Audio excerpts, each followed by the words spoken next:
Bom dia, boa tarde, boa noite, bem-vindos ao Hydra Podcast. Eu sou a Mário Fonseca e tenho aquela voz aqui ao meu lado. Eu sou o Pedro Hércules, você sabe que no Hydra Podcast a gente conversa com gente que cria e cresce na incerteza. Hoje, Daniel Magalhães, CEO da Virgo. Muito bem-vindo, Daniel. Bem-vindo, seja bem-vindo. Obrigado, muito bacana estar aqui. Vem comer um pão de queijo com a gente. Poxa, eu já achei sensacional chegar aqui e ter cachaça e pão de queijo. Exatamente. Às 9 da manhã, mas como a gente nunca sabe quem vai ouvir, em que horário vai ouvir. O horário, a gente não precisa então, revelar. Bom dia, boa tarde, boa noite, prazer estar aqui e compartilhar um pouco da história da Virgo com vocês. Bom, antes de mais nada, essa entrevista é um oferecimento da minha querida amiga Natália Castro. Muito obrigada, lá Nath. da Virgo, a Nath fez uma gentileza de apontar o Dani pra gente. Cara, a gente começa com a minha pergunta pra todo mundo, na verdade, e depois a gente vai pelo caminho que a conversa nos levar. Aqui, você mexe com o quê? Legal.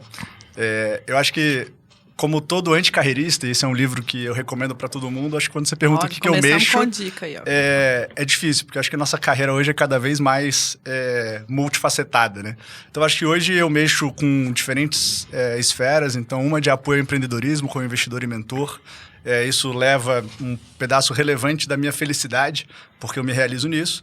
Mas eu também empreendo, construindo a história da Virgo, que nada mais é do que uma plataforma de acesso a capital para ajudar médios empreendedores e projetos a focarem no seu negócio, onde a gente ajuda eles a acessarem a melhor forma de capital para suas diferentes necessidades para que eles possam continuar gerando emprego, gerando renda e focando nos seus negócios. Porque, para mim, é o empreendedor que é a maior política social, né? Gerando emprego, e é por isso que a gente decidiu reinventar o mercado de capitais, ajudar o mercado a financiar grandes empreendedores e grandes projetos no Brasil. Perfeito. Ó, eu que sou... Vamos o nessa. pessoal da finanças é ele, então as perguntas bobas vão ser minhas.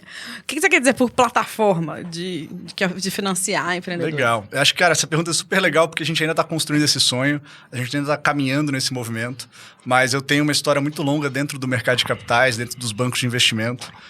E para mim, esse é o mercado mais esquizofrênico que existe, né? Ele nada mais ainda bem que não sou só eu. Ele nada mais é do que uma grande plataforma, porque o dinheiro está na mão dos investidores e quem toma recurso são os empreendedores, e a gente fica tentando, né, o mercado de capitais ganhar dinheiro em cima dessas conexões. Sim. E eu acho que quando você fala de plataforma, a ideia é reinventar o banco de investimento, Tá. é você tirar o protagonismo do banco e trazer ele para uma infraestrutura que conecta investidores e empreendedores. Então a gente brinca dentro da companhia que a gente quer ser a Amazon do capital e não o próximo banco de investimento do Brasil. Porque quando a gente pensa assim, a gente consegue colocar na cultura da companhia, no alinhamento entre os nossos Virgo-lovers, aquilo que a gente considera que é importante. Né? O importante é o foco no empreendedor, é ajudar ele a perpetuar o seu negócio, a superar os seus desafios e não o máximo que pode sobrar para Virgo.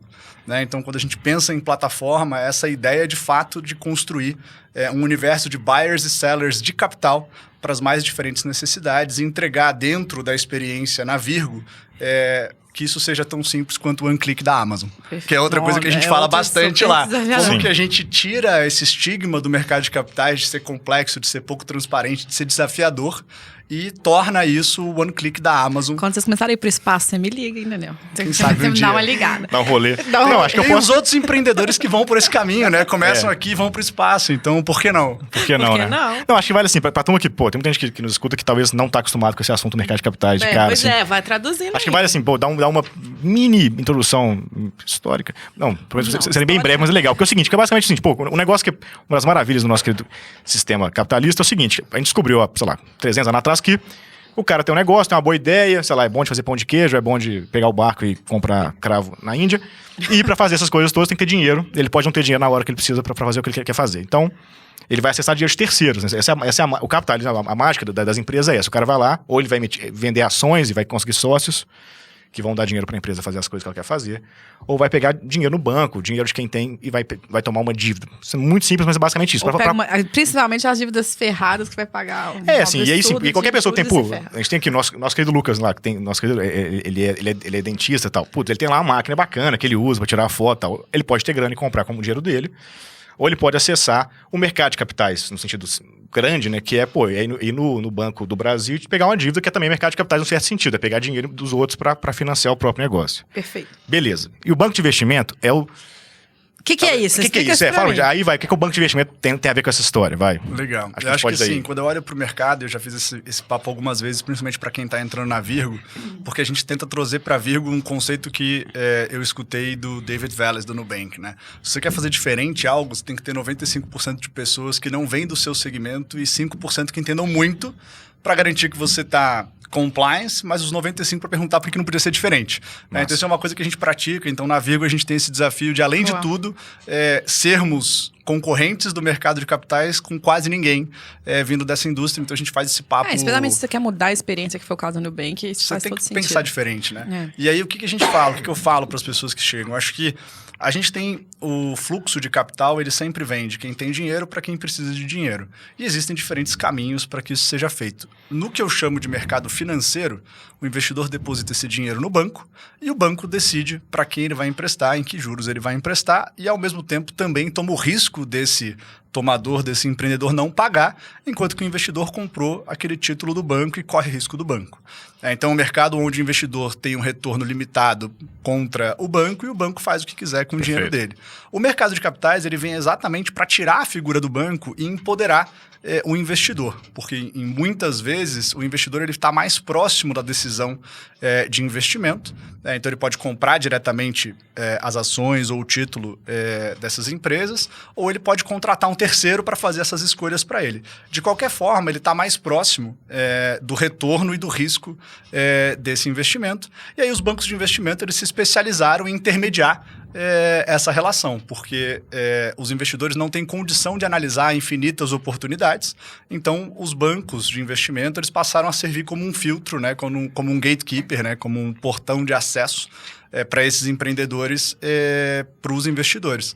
Só que isso traz muitos conflitos, né? Porque qual produto o investidor vai trazer, o banco vai trazer para os investidores? É aquele que tem a melhor margem para o investidor ou para o banco? É aquele que, né? Como que a gente faz para empoderar essas partes de forma que isso seja mais competitivo para os dois lados? Então, o que eu falo muito é isso. Acho que o mercado de capitais ele já é uma tentativa de furar a barreira do mercado financeiro, que são as grandes instituições financeiras, mas dentro do mercado de capitais eu acho que a gente ainda tem a oportunidade de melhorar bastante como funcionam essas conexões, tentando evitar alguns conflitos, tentando melhorar a dinâmica para atender principalmente, na minha opinião, quem precisa de capital. Né? O investidor ele sempre vai estar lá, ele sempre vai ter opções, mas quem precisa de capital nem sempre está nessa posição privilegiada de escolher que tipo de capital ele vai ter à sua disposição. É um pouco isso que a gente tenta atacar. E no dia a dia é o quê? Acho que assim, eu queria entender como que se diferencia a Virgo dos bancos de investimento tradicionais, talvez, ou se não é bem isso, assim, porque o que o banco de investimento vai fazer basicamente o cara vai encontrar algum caminho para financiar aquela empresa que quer buscar financiar dinheiro e vai estruturar uma dívida, uma emissão de uma dívida, ela vai passear, fazer o roadshow, né? Vai passear pelos compradores de dívida com aquela estrutura, ou vai levar aquela empresa para a bolsa, ou levar aquela empresa para um comprador maior que pode comprar, se for um M&A, que também entra nisso. Enfim, ela vai entender como que aquela empresa precisa de dinheiro, quanto dinheiro que ela precisa, qual a melhor forma, e aí tem os conflitos, é claro, mas a melhor forma de encontrar aquele dinheiro pagando todo mundo no meio do processo e ir atrás disso. Só que é um processo bastante, vou falar assim, me parece, até onde eu sei, muito analógico. São pessoas, contatos, né? As pessoas sobem na carreira de banco de investimento porque elas conhecem muitos compradores, conhecem muitos bancos, conhecem muitos family offices e tudo mais. Ou, por outro lado, conhecem muitas empresas que estão naquele maduros o bastante para buscar capital maior, né? Ou mais arriscado, ou estão prontos para um IPO. São pessoas com muitos bons contatos. Eu vou exagerar um pouco, mas parece... para não falar da parte técnica e especializada, que eles são muito bons no que eles fazem. Como que a Virgo faz para colocar tecnologia nisso? Assim? Qual que é o pulo do gato, vai? Eu acho que é um movimento evolutivo em diferentes etapas, né? Então, acho que a primeira coisa que a gente tentou fazer e tem dado razoavelmente certo foi focar num cliente que, para os grandes bancos, ainda é difícil de rentabilizar. Tá. Né? Então, são as empresas e os projetos de médio porte. Então, não são os pequenos, embora seja uma coisa que eu adoraria em algum momento atacar, mas acho que existe um caminho até lá. Para nós, empresas e projetos de médio porte são empresas e projetos que queiram captar entre 5 e 50 milhões de reais.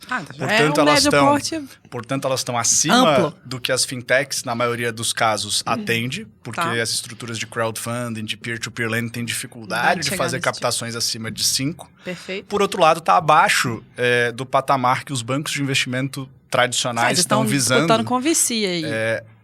Na verdade, a gente está fazendo crédito, né? Então, Tá, assim, a gente mas, disputa com os bancos médios, a gente disputa com outros players desestruturados, né? Que buscam apenas ganhar dinheiro por ter relacionamento. E a gente tentou atender esse cliente de forma estruturada. Perfeito. Que já é um foco por si só diferente. Sim, né? sim. Além disso, a gente colocou outra coisa na mesa que ninguém tinha se proposto ainda, que é a gente não faz spread. Então, a Virgo, ela não é um player de capital, portanto, eu não preciso rentabilizar capital e, por consequência, na nossa visão, eu não preciso cobrar a garantia firme, eu não preciso fazer o spread, né, que é a diferença entre a taxa que o empreendedor topa pagar e a que eu ofereço para o investidor. Então, isso faz com que a gente tenha um modelo competitivo para os dois lados, melhores rentabilidades para o investidor e melhores condições para o tomador. E a gente, ao invés de cobrar pelo tamanho da transação, a gente decidiu cobrar um valor fixo pela complexidade. Então, tem mais garantia, tem mais análise para ser feita. A remuneração da Virgo, que é um take rate, né? Ele é fixado com base nisso. Então, isso torna um pouco mais escalável e menos enviesado, porque o meu time não está focado nas maiores transações, ele está focado nas boas transações, nas melhores condições para ambos os lados.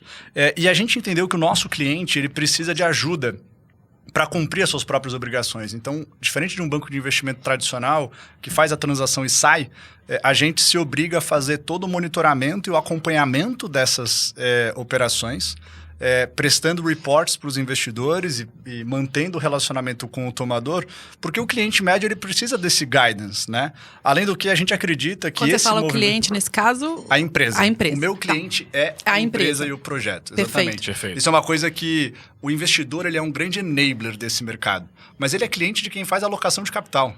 Né? Ele não é meu cliente, embora seja um stakeholder, né, relevante que a gente queira atrair. E como é que a gente pensa isso? Então, diferente de um banco, de um banco de investimento, a gente não faz spread, a gente foca num cliente que nem todo mundo está olhando. A gente montou um modelo de remuneração mais alinhado para que a gente possa ter maior escalabilidade e a gente tem dentro de casa todo o acompanhamento das transações. Porque aí é onde eu acho que a gente começa a ter dados o suficiente. E aí, quando você soma um Open Banking dentro de casa e fora de casa esses dados, para com transparência gerar muito mais valor. Onde a gente consegue trazer uma redução da percepção de risco e, portanto, mais investidores ou melhores condições. E você tem um flywheel, né? De quanto mais transação você faz, mais parece que você é uma autoridade no assunto e mais as empresas te procuram. Sim. E para isso, a gente tomou outra decisão que foi esquizofrênica na largada. A gente não tem time comercial. 100% do modelo da Virgo é baseado em parceiros. Então, a gente olhou um pouco o que a XP, o BTG e outras casas estavam fazendo com os agentes autônomos para vender operações.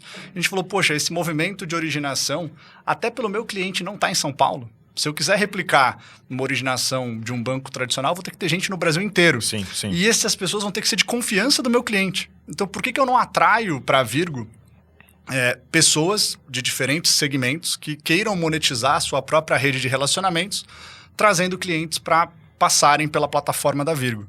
Isso deu super certo. A gente hoje tem quase 180 parceiros de originação. A gente analisou, ano passado, mais de 650 oportunidades de captação. A gente contratou R$1 bi. Então, o negócio começou há 2 anos atrás, fez 200 milhões no primeiro ano, R$1 bi no ano passado. E esse ano a gente já está morando 3 bi de transações. O ticket médio exatamente onde a gente atingiu, 25, 30 milhões de reais. Então, isso faz com que a gente esteja atingindo o cliente certo, com recorrência. Tem clientes que já fizeram 4 operações com a gente e ele achava que o mercado de capitais nem existia para ele. Total. E a gente está numa jornada de ampliar as necessidades que a gente consegue atender dentro da Virgo. Então, a gente começou com o que a gente chama de crédito estruturado, que são operações maiores, de mais médio e longo prazo. Agora, a gente está entrando em capital de giro, estamos entrando em equity. Então, a ideia é que o cliente consiga, com a Virgo, ter toda a sua jornada de capital atendida, na nossa visão, reduzindo custos, gerando simplificação desse processo e otimizando principalmente as garantias que ele tem. Porque se ele já está no ecossistema da Virgo, se a gente já está acompanhando a capacidade de pagamento, já está acompanhando as garantias, eu consigo ir aumentando ou repondo a alavancagem dele baseado no mesmo conjunto de fatores. De uma forma mais competitiva ou de uma forma mais recorrente. Não, tem 1000 perguntas, mas deixa eu só fazer uma pergunta, só fazer um paralelo, ver se é isso, assim, que tem uma repetição que a gente tem ouvido aqui das fintechs em especial, mas algumas, tipo a Fluke também, na parte de telecomunicações e tal, que é assim, você não precisa endereçar todos os processos mesmo. Você pode, de fato, trabalhar com parceria e ser bom, muito bom num pedaço da conversa, do problema que você quer endereçar, né? E as fintechs fazem isso muito melhor, né? Eu acho que tem muita oportunidade de mercado até para outras áreas também, de você comprar esses parceiros, que é o que você falou. A Certidocs é um exemplo muito bom disso também. É isso que eu estou entendendo. Vocês estão... Deixa eu ver se eu tô traduzindo. Eu sou jornalista na origem, tá? Eu tenho necessidade de traduzir algumas coisas. Mas o que vocês vão fazer é uma experiência muito boa para esse cliente que vai captar, que não é atendido em outros lugares, e você vai buscar parceria para recrutar ele também para quem vai colocar dinheiro para dentro e apoiar ele. Tipo, a parte que vocês querem fazer melhor e diferente é o atendimento a essa empresa. É a jornada dele. Essa jornada de captação. E a jornada dele pra gente é do momento que ele surge para nós até ele receber o capital, e o acompanhamento dessa transação como um todo. Falar, porque então, também é outro, que é um segundo belo desafio que vocês botaram para dentro. E aí, a gente trabalha dentro de casa em soluções Delivered by Virgo, que é o meu time que executa, o nosso capability que executa, ou a gente trabalha com soluções Powered by Virgo.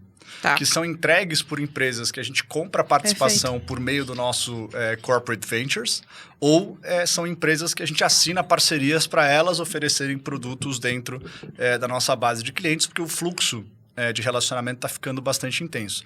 E aí, acho que respondendo a pergunta que eu não respondi ainda, como é que a gente coloca a tecnologia nesse processo? É verdade. Né? Como é que a gente torna ele escalável um mercado que é completamente analógico? Sim. Primeiro que eu acho que é uma jornada, mas eu tenho algumas convicções, né? Se as pessoas conseguiram padronizar derivativo, a gente vai conseguir padronizar o mercado de capitais. Se as pessoas conseguiram entender derivativo...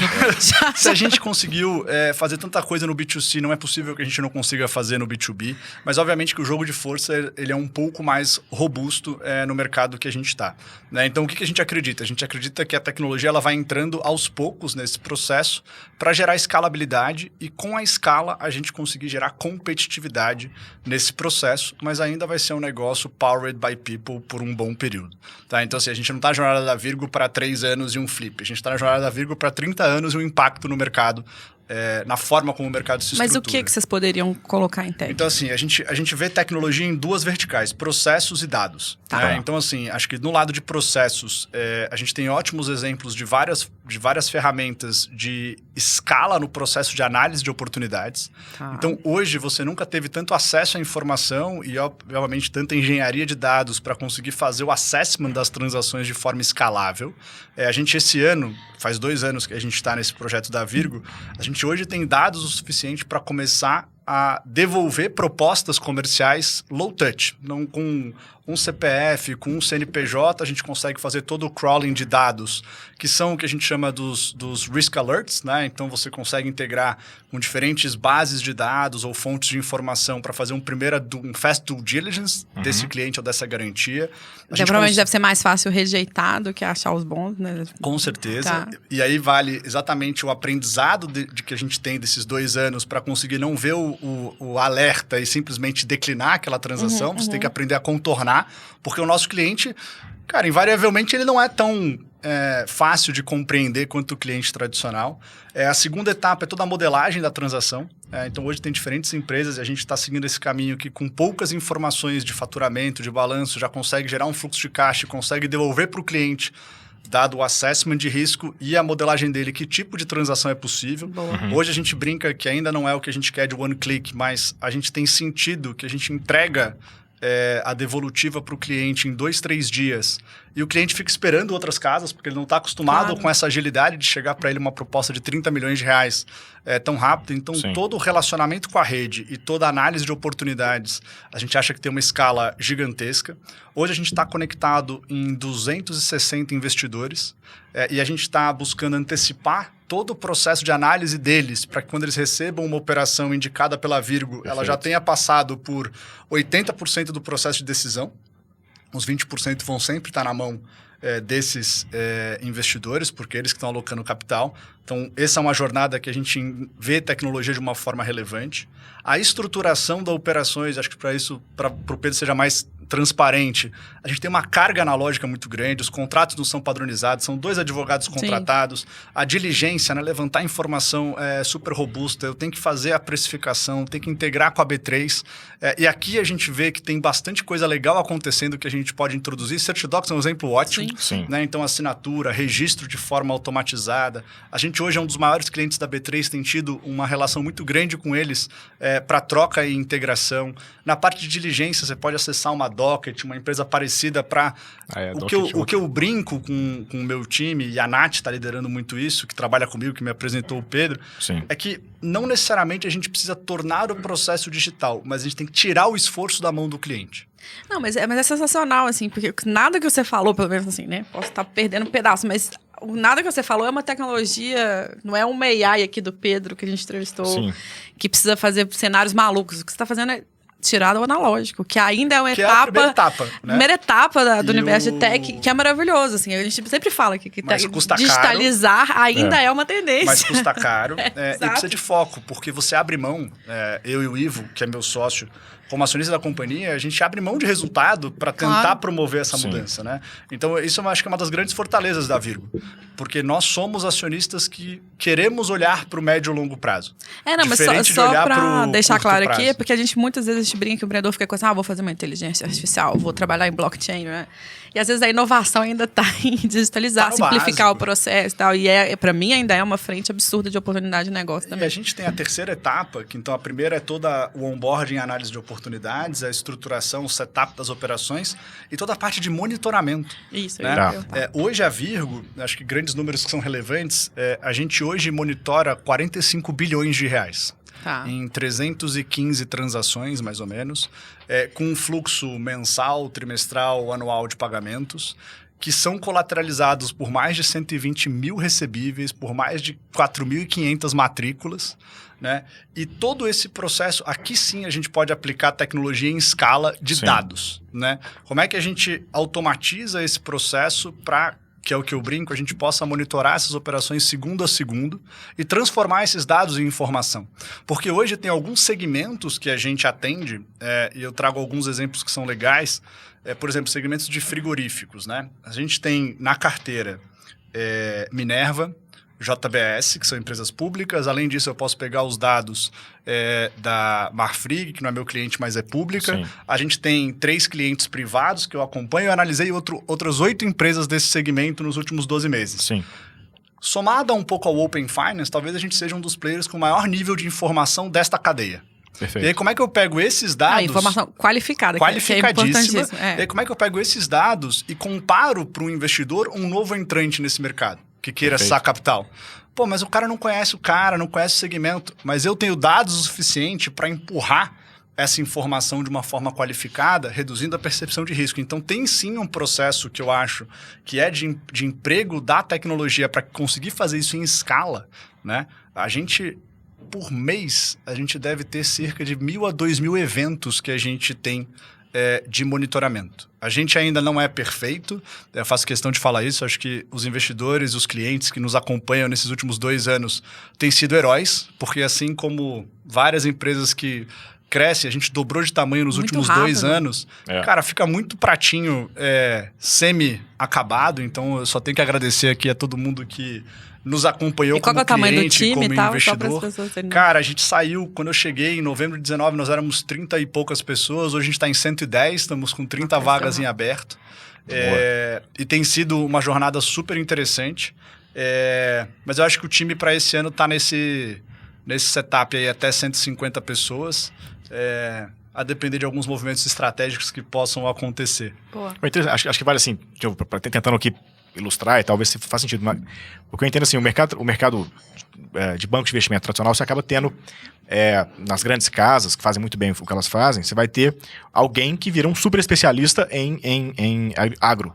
Ou em mais que agro, em frigoríficos e não sei o quê, né? Enfim. Segmento específico. Ele entende muito disso, assim, e acaba que mistura muito uma pessoa com muito conhecimento, ou um grupo de pessoas, mas normalmente com 1 ou 2 líderes, com relacionamento.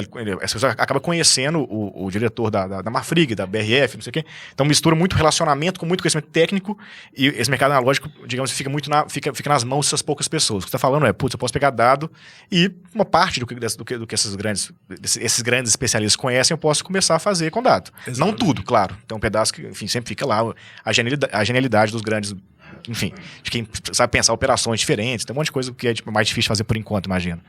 Mas tem uma parte que dá pra fazer. É esse, e o mercado nunca teve tão aberto a uma experiência como essa. Sim. Né, assim, a gente está em conversas para um Series B agora, e aí alguns investidores, Daniel, cara, por que a Virgo e por que, né, agora? Eu falo, bom, porque a Virgo você decide, né, assim, vou eu ficar falando bem do meu próprio negócio. Eu comprei. Exatamente. Eu tô dentro. A minha parte eu comprei. Eu fiz a minha parte, então assim, cara, se você gosta do time, se você gosta do projeto, cara, porque a Virgo fica super à vontade, mas acho que porque agora é muito relevante, né? Eu acho que assim, nos últimos 7 anos, 5 anos, o mercado de capitais mudou estruturalmente, né? Para quem não acompanha tanto esse mercado, há 10 anos atrás, os grandes investidores estavam atrás dos grandes bancos, dos grandes private bankers. Hoje você nunca teve tanto gestor independente, você nunca teve tanta casa de assessoria independente, você nunca teve essa abertura para acessar os investidores como você tem hoje. Então, o mercado... E tanto falo de educação financeira, as pessoas querem entender as coisas. O investidor está curioso, ele está querendo comprar coisa diferente. Óbvio que a gente tomou um vento a favor com essa Selic tão baixa, mas eu acho que ela não vai voltar a patamares tão relevantes no longo prazo. A gente vai ter uma correção, mas a gente volta a ter um impulso favorável ao mercado de capitais, aos investimentos alternativos. Então tem um lado do mercado que é o lado da demanda, que nunca teve tão maduro para isso. E o outro lado é o lado dos dados e da tecnologia, que pode ser aplicado. Sim. Né? Assim, cara, tem muita coisa que há 5 anos atrás, né, não existia. Você vê a adesão de um Pix, você vê a adesão ou o movimento do Banco Central, do Open Finance, do Open Banking, do registro de garantias, vamos dizer assim. Todos os movimentos que a gente está vendo, eles estão sendo colocados, setup in motion, na minha opinião, para tornar o mercado mais competitivo. Então, o que eu falo para os investidores é, você pode não comprar que o time da Virgo e a tese da Virgo são elementos relevantes na sua análise, mas o mercado de capitais ele nunca teve tão pujante, tão propício a se tornar cada vez mais relevante no financiamento da economia brasileira. Então, acho que o momento ele é muito bacana. Sim. E acho que tudo isso, obviamente, favorece o que a gente está construindo. E você sabe que eu estou fazendo dever de casa? Por quê? Porque todo mundo vem aqui, só entrevista fintech, entendeu? Tem uma tendência aqui nessa mesa. Me interessa esse povo aí. E aí, eu estou fazendo dever de casa, fui ler o livro lá do Ray Dalio, não sei como é que vocês pronunciam, Ray Dalio, como vocês quiserem. E aí, é muito engraçado, porque tem uma parte do livro que ele fala quando ele foi fazer a Bridgewater lá, e que ele estava estudando a parte do Lehman Brothers lá, e a dificuldade que ele tinha de capacidade de computação para todos os dados que ele precisava nas análises de mercado. Porque ele tinha que imputar dado internacional e tal. E hoje em dia isso é barato, é peanuts, né? Assim, e é uma inovação. Então você vai ter mais capacidade do que esse cara tinha ali atrás para fazer. Não, celular, se bobear. Isso lembrou. Isso é uma loucura. Não, isso lembrou que esse fim de semana. Mas não sei se eu fiz um comparativo muito longe aqui, gente. Eu torturei minha namorada vendo Margin Call e depois The Big Short. No mesmo fim de semana. Acho que ela gosta muito de filme, porque ela viu os 2 filmes juntos, a gente conversou, parava o filme, falou: olha, isso aqui. Quer dizer, não que eu entendo muito, mas eu parava para tentar. Ela trabalha com letras, com alemão, enfim, ela tá livre desse mundo aí. Mas, enfim, então tem uma cena do filme que no Big Short, que o cara vai lá, vai ver as garantias de um certo produto de crédito imobiliário. Ele abre uma planilha de Excel, tem lá conta a conta de crédito, ele manda a equipe dele ir lá pra Flórida, para um condomínio que estava sendo financiado por aquele produto de crédito, para ver se os caras estavam pagando, quer dizer... O cara o cara pega um avião, vai pra Flórida, desce lá, bate na porta. A cena é bacana, o cara bate, aí tem um cara que mora, que tá pagando aluguel, aí a casa tem um jacaré na piscina. Enfim, o cara vai ver, alguém vai ver. Os caras não vão pagar. É um pouco isso que tá dizendo. Quer dizer, talvez dá pra fazer com dado um monte de coisa dessas já. Não, e por outro lado, hoje você consegue ter a granularidade da imagem no satélite, você consegue mandar um drone. Então, assim, a gente tangencia diferentes tecnologias no que a gente se propõe a fazer. Várias delas são... E o Open Bank abre uma conversa que você não tinha antes. Exatamente, que você não poderia acesso a dados que quebram um pouco a barreira dos bancos, que era ter esse histórico desse cliente. Desculpa meu paralelo bobo, mas você aí, que também não é das fintechs, eu tô tentando traduzir. Não, é bom, perfeito paralelo. Vai lá. Então, assim, o que a gente brinca, assim, cara, de fato, não existe nenhum moonshot, nenhuma ciência de foguetes no que a gente faz, mas a gente acha que dá para integrar muita coisa e trazer uma experiência muito mais competitiva para todos os participantes desse mercado, mas a gente também enxerga possibilidades de algumas inovações, né? Então, se a gente lança daqui 2 semanas, estamos falando aqui no final de janeiro de 2022, para quem ouvir a gente posteriormente, a gente está lançando uma empresa agora que para a gente é super relevante. Primeiro, porque ela consolida tudo aquilo que eu acredito como empreendedor, que é formar outros empreendedores. Então, essa empresa está sendo lançada pela Virgo em sociedade com uma outra empresa de tecnologia. E o CEO é um Virgo Lover, que era estagiário nosso. Legal. Então, a gente está conseguindo, de fato, concluir aquele ciclo que eu enxergava há 2 anos atrás, de formar empreendedores. Que legal, quero saber mais. A gente brinca de formar a Virgo Máfia, igual o PayPal Máfia, né? Então, que saiam da Virgo diversos empreendedores. E essa empresa, ela foi desenhada baseada num problema de negócio que a gente vive dentro de casa. Então, como que a gente traz contratos autoexecutáveis registrados em blockchain para acabar com o back-office do mercado de capitais? Uou. Né? Então, essa empresa nasce daqui 2 semanas. Porque a gente precisa de mais transparência, a gente precisa de oraculatização desse mercado, porque são muitos agentes envolvidos. Sim. A gente precisa de registro dos logs, né, que estão acontecendo. E a gente não precisa de gente para fazer isso. Falar de DeFi agora, que é esse mundo aí, né? Decentralized Finance, não sei o quê. Cara, então assim, comprei os negócios esse é um projeto que a gente está super animado. Demais. Porque ele traz toda essa carga emocional do que a gente vem construindo, né? Então é a Virgo como formadora de empreendedores, é a Virgo como liderança de inovação dentro de um mercado tradicional. E vamos ver se essa empresa vai ter o sucesso que a gente espera. Mas é algo que a gente acredita bastante. Cara, mas tem um mérito, além do analógico digital, que eu juro que eu reconheço isso absurdamente como um super mérito desafiador ainda para muito mercado, tem o mérito de olhar para esses tickets aqui de 5 a 50. Exatamente. Como é que vocês chegaram nisso e falam, é esse aqui que nós vamos encarar? Legal. Esse cara... E aqui é o Tombos e Cachaças, né? Então aqui a gente pode falar a verdade, né? Então assim, eu atuava nesse mercado antes da Virgo há mais de 10 anos, né? Eu fui sócio de uma outra companhia que chamava RB Capital. Lá a gente teve gestora, teve securitizadora, teve investment banking, teve área de investimentos alternativos. Eu e os meus sócios, a gente conseguiu concluir uma transação e vendemos o controle da companhia para um grupo multinacional japonês que atuava no mundo inteiro em finanças estruturadas. Então, assim, cara, era um mercado que eu conhecia profundamente. Quando eu saí e decidi sair da companhia, virou o Daniel, né? Então você sai daquele CNPJ e vira o CPF, que pode ter diferentes oportunidades, mas não tem um cartão, né? Então, assim, quando a gente decidiu começar a jornada da Virgo, para mim estava muito claro que a gente tinha uma oportunidade muito grande do lado dos investidores, porque a gente nunca teve tanto investidor independente precisando de produto para alocar capital. Então a demanda por capital, um lado da plataforma era um dado. Claro, isso é o quê? É family office? É pessoas? Family office, gestora. Eu só trabalho com institucional. Então, family offices, corretoras e gestoras pessoa de recurso. Física não. Ainda não. Mas eles estão sempre por trás, né? No final das contas, o dinheiro... No final das contas, o dinheiro sempre está na mão da pessoa física. Sim. Essa é uma verdade que a gente não consegue absorver, né? Mas no final das contas, o dinheiro sempre está na mão da pessoa física que vai sendo intermediado ou assessorada por contrapartes institucionais para o mercado. Mas beleza, esse lado já existia.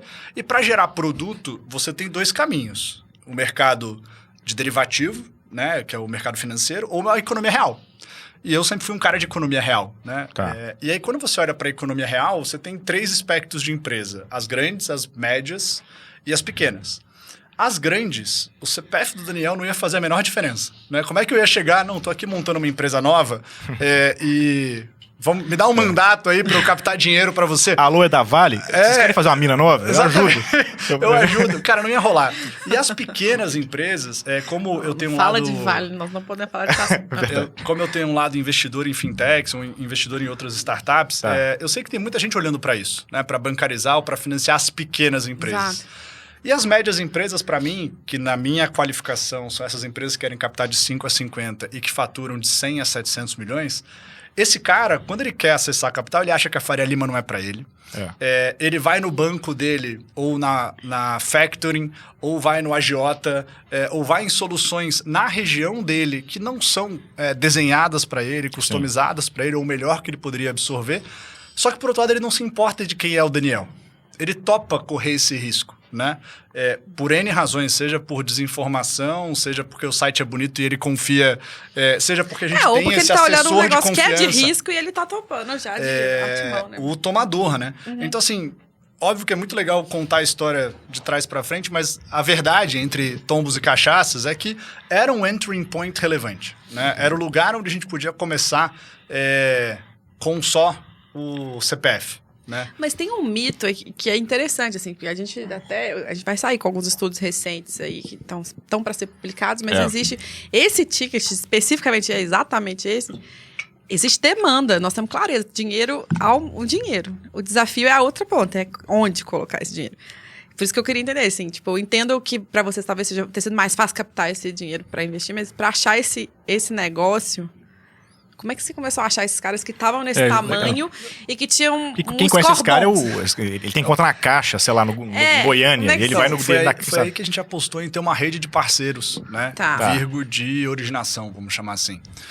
Como é que isso começou? Cara, isso começou com a rede de relacionamento que eu tinha e que o site da companhia gera, por incrível que pareça. Então, cara, basicamente você começa a comunicar que você tem acesso a uma rede de investidores para determinados perfis de operação.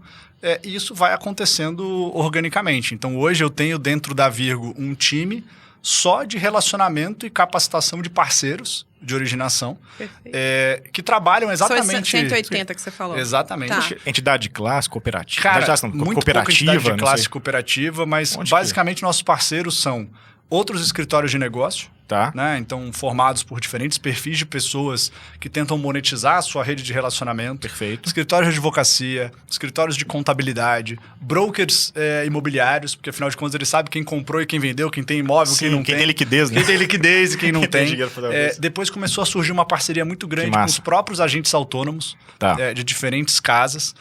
E aí a gente fez, em agosto do ano passado, a gente não falou tanto da trajetória da Virgo, mas enfim, foi um milestone relevante, né? A gente fechou um Series A que foi liderado pela XP, justamente que apostou que ela não teria capacidade de atender esses tickets, mas ela já tinha essa originação dentro de casa. Então, o que a gente tem com a XP hoje é uma grande parceria como sócios, né? E tem sido muito legal poder escutar um pouco os tombos que eles já tomaram para que a gente não precise tomar os mesmos tombos. Foi um sócio que acreditou no projeto, então assim, eu considero que foi um dos primeiros deals de VC da XP de fato, porque ela não tem path to control, ela não participa do dia a dia, mas por outro lado ela gera muito lead para a gente. Pra vocês terem uma ideia, esse ano a gente se comprometeu a triplicar o tamanho da plataforma e a XP se comprometeu com 40% desse deal flow. De originar. Mas esse lead vem do banco de investimento da XP, que não atende esse ticket, ou vem do private bank do autônomo? De tudo. Vem de tudo? A gente basicamente são 4 fontes de originação, né? Então você tem o time da XP que cuida dos agentes autônomos, e os agentes autônomos trazem oportunidades de negócio, além de distribuir produtos. Então, quando tem essa aderência, vem direcionado para Virgo. A gente tem o que eles chamam de XP Empresas, então a área dentro da XP que atende empresas, que eles chamam de B2C. A gente tem o IB e a gente tem o Private. Então, todos eles, e é legal você conseguir olhar para o ecossistema como é o da XP, todos eles têm capacidade de geração de oportunidades. E aí cabe a nós e também aos times da XP de executar essas oportunidades para atender os clientes. Então, para nós, foi um baita de um sócio, porque trouxe visibilidade para a companhia, chancelou um pouco do projeto que a gente estava construindo. E origina pra caramba. Então, é super bacana o que a gente construiu com eles, então, exatamente. Vocês têm ok, tá batendo na porta, tem originação. E aí, qual foi a expertise que vocês trouxeram para essa análise do que é um negócio que vai receber esse ticket, que dá segurança para vocês de investir, né? De colocar esse dinheiro. Legal. Porque também é outro medo. É um segundo etapa. A gente brinca que, assim, cara, onde a gente quer chegar, isso já está começando a acontecer, é uma engenharia reversa. Na verdade, a gente quer aprofundar cada vez mais o nosso relacionamento com os investidores, instruir eles para que eles gerem a demanda do que eles querem alocar de capital. E o nosso sonho é que a gente tenha milhares de investidores com as suas teses de investimento registradas na plataforma e a gente conecte isso on demand para eles. Enquanto isso não acontece, a gente tem o que a gente brinca, que a gente está construindo uma biblioteca de produtos, que ela começou com download da minha cabeça.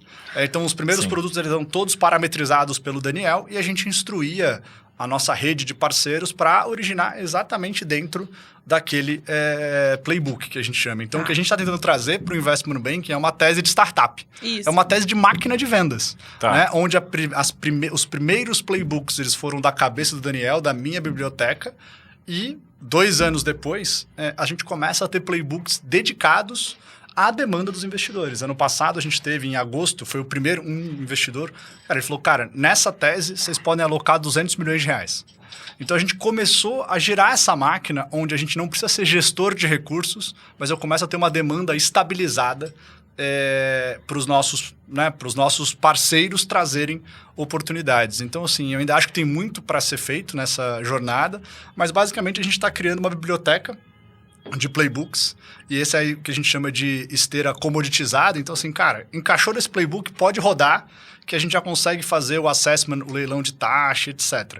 E na outra ponta você tem várias teses abertas. Várias teses abertas, e a gente vai encaixando o quadrado no quadrado. É mais ou menos isso que a gente está buscando.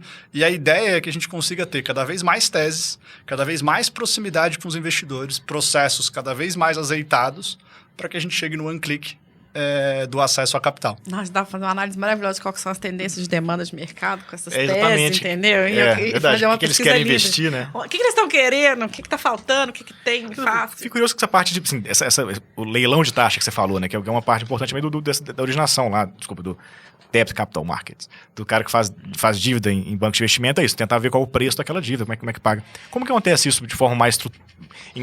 para tentar ganhar escala e tentando ganhar mais escala? Porque, de novo, outra parte super analógica, né? Conversar com as pessoas, pegar o sentimento.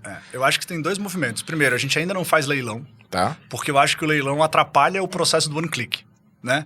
Porque os investidores, eles ainda são analógicos, então eles precisam de tempo para analisar e dar um bid, né? No mundo como é hoje. Sim. Então, se a gente se colocasse na posição de fazer um leilão de taxa, além de todo o meu ciclo de análise, eu ainda ia ter um ciclo de leilão, porque ele não é tão online quanto outros mercados. Então, a gente abriu mão do leilão de taxa e a gente decidiu fazer estatística. Então, cara, você tem basicamente 3 fontes de estatística possíveis, né? Primeiro, o mercado. Cara, esse mercado... Os dados com algum delay, eles são públicos, né? O mercado de debenture, o mercado de crédito bancário, o mercado de CRI, de CRA, de nota comercial, todos esses produtos, eles são registrados ou no Banco Central ou na B3. B3. Então, você consegue ter um backtest de taxas, e aí o que você tem que quebrar são essas operações por variáveis para você conseguir ter um modelo de precificação. Sim. Setor, prazo, Setor, prazo, garantia, tamanho, porque isso faz muita diferença, produto, porque isso interfere na liquidez no mercado secundário. Tem o mercado secundário, então assim, mercado primário, mercado secundário, e o nosso inflow, né? Assim, é um mercado de 2 pontas, né? Então, assim, embora o investidor tenha um protagonismo relevante, o tomador não assina qualquer cheque, né? Não assina qualquer recibo. Então, assim, a gente brinca que trabalhando essas 3 frentes, a gente consegue ir aprimorando esse modelo para que a gente consiga ter cada vez mais assertividade de preço, sem necessariamente precisar passar por um leilão. Então, você... Eu suponho, o cliente quer tomar crédito, vou falar assim, tem cliente mais fácil, O cliente que quer tomar crédito, a empresa lá, que vai pegar 25 milhões de reais emprestado para fazer alguma coisa. Ela bate na porta de vocês, a equipe faz o trabalho de análise de risco, de análise de produto, o que faz sentido para esse cara tomar e tal, e dá uma opção e já dá uma taxa. Olha, a taxa que a gente acha que vai dar para você pagar é 20% ao ano nesse produto, porque é o que faz sentido. Esse cara dando ok, você dispara para sua rede. Exatamente. É isso, esse e processo. aí não é nenhum disparo para a rede. O que a gente fala é que, assim, quanto mais o investidor está próximo de nós, maior preferência ele tem em receber o que tem fit com a demanda dele. Então, a gente tem que construir isso dos 2 lados, né? Assim, eu tenho que mostrar para os investidores que quanto mais próximo e mais responsivos eles forem às nossas pesquisas, os nossos queries e o nosso relacionamento, mais acesso eles vão ter a oportunidades, né? Sim. Então, isso faz com que eles vão se aproximando muito da gente. A gente ainda tem uma parte desse tripé, que é o monitoramento, que a gente está ainda alocando bastante energia, mas a gente acredita que em algum momento, pelo fato da gente estar gerando mais dados ou estar monitorando mais de perto, ele também vai topar uma taxa mais barata e aí você fechou o ciclo virtuoso, né? Onde eu consigo não só ter a melhor taxa, como um pouquinho abaixo do mercado, porque está passando e sendo monitorada. O carimbo Virgo tem valor. Tem valor. Então, assim, quase não é uma relação ainda. mais próxima buscando. mesmo de um fundo, né? Você quase um FIP, conversa com os investidores, conversa com o negócio. Sim. É uma relação quase mais próxima do que a relação de banco, né? Eu digo assim, em termos de... Mas a gente está olhando muito para crédito hoje, principalmente crédito de médio prazo. O maior produto é o crédito. E agora capital de giro. E a gente atende 6 segmentos na nossa visão, tá? Imobiliário, agro, indústria, varejo, energia e fintechs. Esses são os 6 segmentos que a gente atua. E hoje a gente tem lá na companhia esses 6 segmentos e as necessidades de capital deles. Então, crédito estruturado, capital de giro e equity. E a gente está, quase que um jogo de war, né? Sim. Vendo os produtos Posso que a gente fazer uma vai pergunta colocar. burra? Qual que é a diferença de capital de giro e crédito, que eu não sei? principalmente o prazo e a customização da operação. Então, Tá. assim, cara, capital de giro é mais tipo o forninho da padaria, né? Então, assim, cara, operação menor, sem garantia, desconto de recebível, Tá. ou uma operação pequenininha de crédito, curto prazo. Crédito estruturado, não, poxa, envolve alguma garantia, uma operação maior, uma operação de mais Mas médio a lógica prazo. é a mesma, mas A lógica de diferença só análise é parecida, Tá. o produto é completamente diferente. Perfeito. E aí, nesses 6 segmentos, a gente está encontrando os produtos que verticalizam essa necessidade, de forma que a gente possa estar na jornada do empreendedor a qualquer momento, né? E aí, alguns segmentos a gente está mais avançado que outros, e é por isso que a gente está olhando para atrair mais capital para a companhia, para a gente conseguir acelerar a nossa plataforma de produtos para atender diferentes necessidades. E os produtos, eles também têm características diferentes, né? Então, assim, o crédito estruturado ele precisa de muito mais garantia, ele precisa muito mais colateral. O capital de giro é uma coisa muito mais simples. Só que é o mesmo cliente, né? Ele só está em momentos diferentes. Então, Sim. assim, eu brinco, e aí é uma inspiração na Tencent, né? A Tencent tem esse nome porque ela quer faturar 10 centavos de cada chinês. Por isso que ela chama Tencent.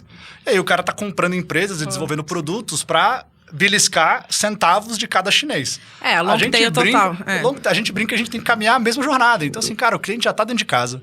Ele tem necessidade por capital, porque isso é intrínseco a qualquer empresa e qualquer projeto. Só que essa necessidade vai mudando. Então, como é que a gente faz para que ele não precise sair do ecossistema da Vivo? É uma tese de ecossistema. Então, se ele está agora no crédito, depois ele está no equity, depois ele está no capital de giro, daqui a pouco, por que não outros serviços? Então, assim, a gente olha de uma forma integrada para consolidar a experiência do cliente dentro de uma única plataforma. Porque é o mesmo cliente, é o mesmo CFO, sim. né? Então, a gente está discutindo, por exemplo, parceria agora com uma empresa de energia. Porque se eu consigo reduzir o custo de energia, eu estou dando acesso a capital. E para a indústria e varejo, que são grandes clientes nossos, energia é um custo hiper relevante. Já é o cliente, já me conhece, eu já falo com o CFO, vamos entregar uma solução diferente para ele. Cara, mas uma coisa assim, eu vi que assim, a gente conversou com vários fintechs nesse último ano aqui no Ida Podcast. Aliás, assista, tem várias conversas muito interessantes, é legal ver e até comparar a forma de pensar. Aliás, ele pensou igual o Parker, né? O Parker também foi pro mercado médio, né? O Parker é da Kobe, que não é fintech. Essa pra mim é a grande diferença. Mas enfim, assim, eu fui pensando um pouco de... Nossa, me deu um branco agora que eu falo. Então, calma, segura que eu tenho só uma pergunta. Porque eu entendi que com clientes, é isso, o ideal é você pegar ele em diferentes momentos. Por isso que pra mim, né, como empreendedor, o crédito e o capital de giro, eles são a mesma loja. Eu tô pegando dinheiro emprestado. A diferença é que um é pra capital de giro e o outro é mais estruturado. E aí o outro, equity, é outra conversa. Como empreendedor, é óbvio, pra mim essas coisas são diferentes pesos. Mas... Por outro lado, também o que eu achei curioso é o quanto você também customiza bem essa relação com o investidor. Que aí, por isso que eu brinquei com essa coisa, quase um vício. Você também tem que ouvir muito o investidor. Não é uma relação que ele vai ter um home broker lá, compra ali e vai embora. Né, assim... Por isso que eu queria entender, assim, como é que você escala esse outro lado também, né? Como é que essa relação com o investidor. O outro lado eu ainda acho que é analógico. Ainda é analógico. Período. O que você escala, talvez, é antecipar o processo de análise dele. Tá. Mas a decisão dele ainda é analógica. Ele olhar e, no final, ter uma percepção de negócio risco e subscrever aquela transação. Então, assim, diferente de quem trabalha com varejo de investimento, e eu tenho investimento em várias fintechs de peer-to-peer, de crowdfunding, ele precisa escalar a distribuição dele. Porque cada investidor vai botar 10 mil reais. Isso. Né? O meu investidor, ele bota 50 num cheque só. Entendi. Então, assim, a mesma transação, eu preciso falar com 2 caras. Perfeito. E normalmente, um único compra. Desses 1.200 que a gente fez nos últimos 24 meses, rara foram as transações que tiveram mais de um investidor. Interessante isso. Então, assim, o meu desafio, e eu falo isso muito com o meu time, não é a escala de distribuição. Perfeito. É a escala de originação do processo de análise, do processo de estruturação e do processo de monitoramento. A padronização também do que chega de oferta para esse investidor faz uma super diferença, né? E a gente ainda está muito longe disso, sabia? Porque... E aí é que veio a minha angústia como empreendedor, né? Eu falo, cara, que é a frase que eu comecei falando aqui. Alguém padronizou o mercado de derivativo e virou um mercado trilionário. Sim. E aí a gente não consegue fazer isso no mercado de crédito, que, cara, o conjunto de variáveis é muito parecido. Mas eu acho que é um processo, entendeu? Porque todo investidor que eu converso fala, cara, adoraria que fosse padronizado. Eu falei, cara, beleza, então por que você não me ajuda? Né? Sim. Por que você foi contratando cada vez um advogado diferente, comenta a mesma cláusula em cada transação, você dá um pitaco diferente? Cara, vamos parar, vamos... Mas por que você acha que é difícil? É porque as coisas são muito diferentes, é muito risco? O que é? Cara, eu acho que assim, como como é um processo completamente analógico, e todo mundo tem que se justificar nesse processo, porque é um centro de custo, né? Então, assim, cada advogado que entra quer dar um pitaco, cada participante que entra quer dar um pitaco, e no final deveria estar todo mundo olhando para uma curva meio de 80-20, sabe? Cara, vamos endereçar 80% dos problemas de uma forma padronizada e deixar só 20% para a gente eventualmente customizar, se achar necessário. O problema é que o mercado ele vem num movimento de sempre foi assim, ele vem num movimento de se justificar. É cultural, assim. É quase que cultural esse processo. No balcão do banco, quer dizer, o tomador de crédito, no seu caso, ele normalmente ia em bancos tradicionais buscar esse dinheiro. Nessas relações, também é super pulverizado os formatos, quer dizer, cada banco faz diferente, o Banco do Brasil para cá. Como que é isso? Não. Contrato padrão, cara. Já tomou crédito em banco? Você não comenta o crédito então, do banco. Você não negocia a cláusula. Ele negocia com o Banco do Brasil, eu não quero assim. Eu quero mudar essa vírgula. O cara fala, cara, vai no não, outro... né? Não, então assim, é essa a minha angústia como empreendedor. Então eu falo, cara, não é possível que a gente não vai conseguir convergir o mercado para isso. O que eu acho que falta, não é faltar porque a gente não cumpriu essa barreira ainda.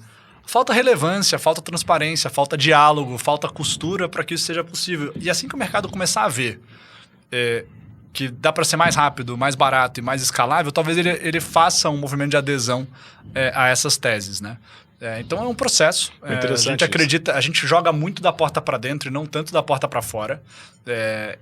Porque a gente sabe que existe uma resistência natural do mercado, mas da porta para dentro tem tanta coisa para fazer ainda. E não tem esse medo do risco? Esse é uma pergunta, assim. Porque eu acho, né, ouvindo pela primeira vez, eu falo, putz, cara, o desafio talvez seja convencer esse risco maior aqui desses negócios menores, ou médios, enfim. Não, você acha que esse medo não existe do lado eu acho que existe.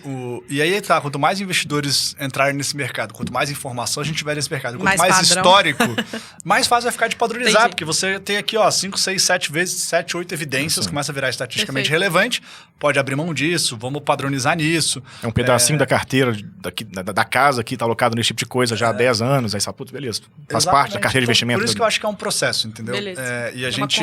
É uma construção. E a gente está só no começo dessa jornada, afinal de contas, ainda tem muita coisa pra gente entregar. Mas é bom, né? Você começar uma jornada que não tem mais nada pra onde crescer, é chato demais. Meu branco voltou agora, que eu fiquei imaginando um negócio que é muito doido, assim. Tenta comparar. Não, meu branco é cabuloso, que eu fiquei lembrando um negócio, porque assim, a gente fala com um monte de fintech, e tem alguns caras que, putz, algumas fintechs, não vou falar parecidas, porque são super diferentes, mas estão com a tese de que o negócio é especializar num setor. Então o cara fala só com energia, fala só com... Não, mas não só no investidor. Mas assim, na vertical. Isso, tá. Quero falar só... Muitos fintechs, eu sou muito bom de agro, sou bom de energia, sou bom de imobiliário, a gente não falou, mas enfim, também deve haver. Por que para vocês faz sentido ir para um monte de setor mesmo? Por que essa, vou falar assim, visão, digamos, oposta de alguns caras que estão querendo especializar no setor? Por que dá para fazer mais de um setor e tal? Se dá pra fazer mais ou não, eu só vou poder contar daqui 5 anos e poder voltar aqui e falar, cara, dava. Mas eu acho que estão especializados já esse então ele foi no tamanho do negócio, mas não no setor. Ele foi no tamanho do negócio. Especializou no modelo, né? O nosso investidor, ele é um pouco mais agnóstico, mas ele gosta dos mesmos parâmetros. Tá. E o nosso cliente, ele, embora esteja em multissetores, ele tem mais ou menos a mesma característica. Então a gente focou nessa vertical, entendeu? No perfil do cliente, dado que o meu investidor é um pouco mais agnóstico. Eu não tenho só acesso a investidores imobiliários, eu não tenho só acesso a investidores do agronegócio. Eu entendo a tese de especialização, ela faz super sentido. Por outro lado, eu também acho que a nossa tem uma transversabilidade que atende. Acho que só o tempo vai... Tá aí uma aposta lançada aí para ver. Se você perguntar assim, alguns setores para a gente foram mais naturais. Então, imobiliário, hoje eu já tenho crédito, capital de giro e equity. Tá.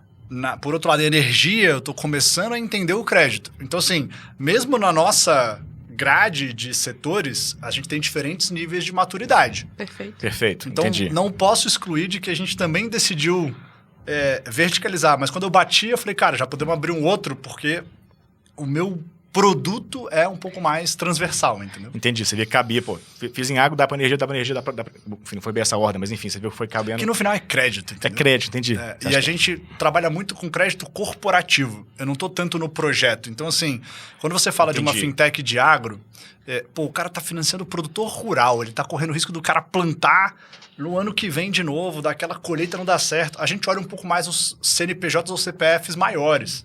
Então, se o cara ele tem que ter capacidade de pagamento, ele tem garantia. Então, assim, quando eu vejo a especialização, eu vejo algumas startups que estão indo num crédito bem direcional. Sim. E aí o risco, talvez ele seja melhor entendido e talvez eles façam um melhor trabalho ou não que a Virgo, mas assim, eu consigo entender a verticalização.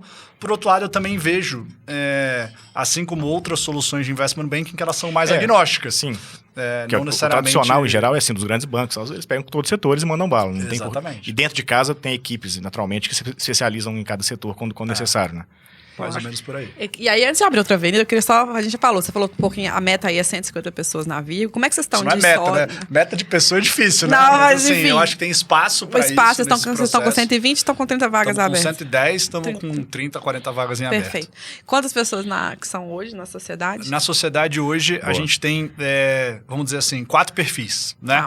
Eu e o Ivo somos controladores. O Ivo tem um histórico de... mercado financeiro raiz, sales, um cara super competente de relacionamento. Por outro lado, super tomador de risco. Eu, um pouco mais de tecnologia, fundraising e mercado de capitais. Então, a gente se complementa muito bem no que a gente se comprometeu a fazer.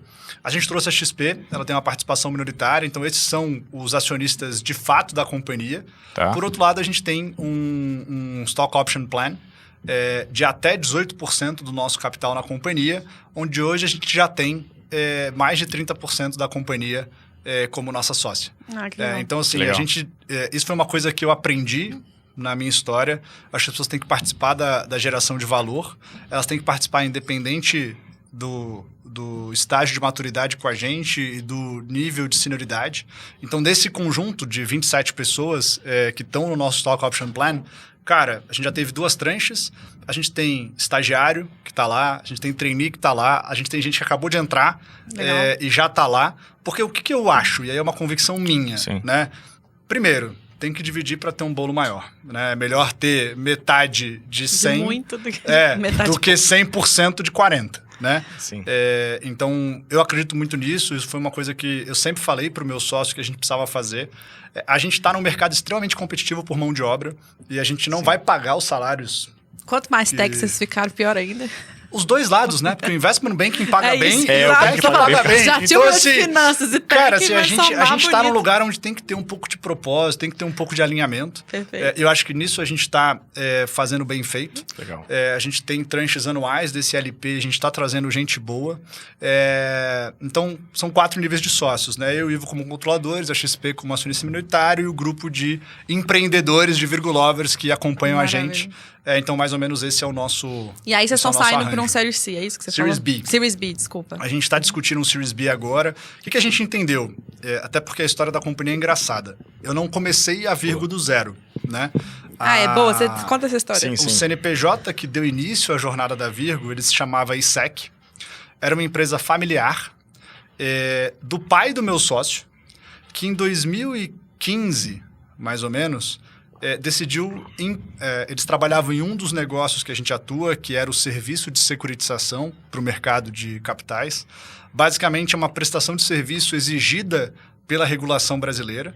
Tá. Então, para toda a operação de securitização, que nos Estados Unidos é gigantesca, e foi a crise do subprime, ela foi Sim. toda pautada em securitização no Brasil. Ainda é um segmento incipiente, embora esteja se desenvolvendo. E no Brasil existe a exigência de você ter uma securitizadora como participante dessa operação de securitização. Então, o pai do Ivo, ele montou uma securitizadora em 2010. Aí ele vendeu 70% dessa securitizadora para um outro grupo em 2012.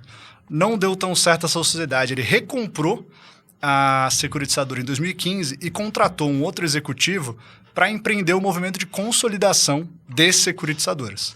Então, de 2015 até 2019, eles compraram 5 acervos, vamos dizer assim, e em 4 acervos, e em 2019 eles compraram a maior empresa do setor até então, que era a Cibrasec, que era uma empresa que não tinha controlador. Então, ela era a maior empresa do setor, mas quase que administrada sem um viés relevante, porque ela não tinha controlador. Ela era controlada por todos os bancos do sistema financeiro nacional. Nossa. Tá, caramba, tá. Então, ela era uma empresa com uma característica muito engraçada, porque ela não tinha um propósito, ela era controlada, tinha o controle fragmentado, e a ISEC, que era, então, já controlada pelo meu sócio, fez a aquisição, e aí era uma empresa familiar, com uma empresa estatal, vamos dizer assim. Quase sim. isso, uma E aí associação. juntaram um bolo e, cara, foi como se a cobra tivesse engolido o elefante. Porque a Cibrasec era 3 vezes maior do que a ISEC. E foi a primeira aquisição que veio com pessoas. Isso foi em julho de 2019. Tá. E o que me interessava naquele CNPJ, além de ter conhecido o Ivo e a gente ter tido um relacionamento muito bom desde a largada? A securitizadora no Brasil, ela tem um CNPJ transacional, ela pode atuar como um banco de investimento, Tá. e ela tem a obrigação de monitorar as operações. Então, se você juntar com a minha tese, Entendi. Faz era todo quase sentido. que o CNPJ perfeito, porque Sim. ele já vinha com um acervo e ele já vinha com uma licença regulatória que eu poderia rapidamente começar a atuar a tese do que é a Virgo hoje. Sim. E eu cheguei, eles compraram a Cibrasec em julho de 19. Eu cheguei 6 meses depois, em novembro de 19. E foi muito engraçado porque eu tinha já marcado uma viagem dando a volta na América do Sul, porque eu estava meio de sabático. E aí eu falei com o Ivo, eu falei, cara, você prefere que eu comece em janeiro de 20? Ou você prefere que eu comece agora, 11 de novembro, fique 30 dias e tire 30 dias de férias? Porque eu já tinha essa viagem marcada. Ele falou, Sim. cara, eu preciso que você venha. E aí ele me apresentou para a companhia numa sexta, viajou para o Japão e eu comecei na segunda-feira com aquele monte de gente que não me conhecia. E aí foi surreal o que eu encontrei ali. Primeiro encontrei pessoas com muito medo, porque imagina que eram 2 empresas iguais que se juntaram, uma familiar e uma estatal, ou com um processo mais estatizado de governança. E 100% sobreposta. 100%. Então, assim, dos 2 lados, medo de ser mandado embora. Eu cheguei 6 meses depois da transação e ainda tinha e-mail, ISEC, Cibrasec. Ainda tinha equipes duplicadas. As pessoas ainda falavam aqui na ISEC e aqui na Cibrasec. Então, 6 meses depois, não tinha tido uma união. Nossa. E eu tinha 30 dias para conhecer todo mundo, decidir os perfis que continuariam ou não continuariam, montar um plano para 2020, que isso foi uma coisa que eu faço até hoje na companhia. Todo mundo sabe o que a gente pretende fazer no ano seguinte e decide se quer ficar ou não.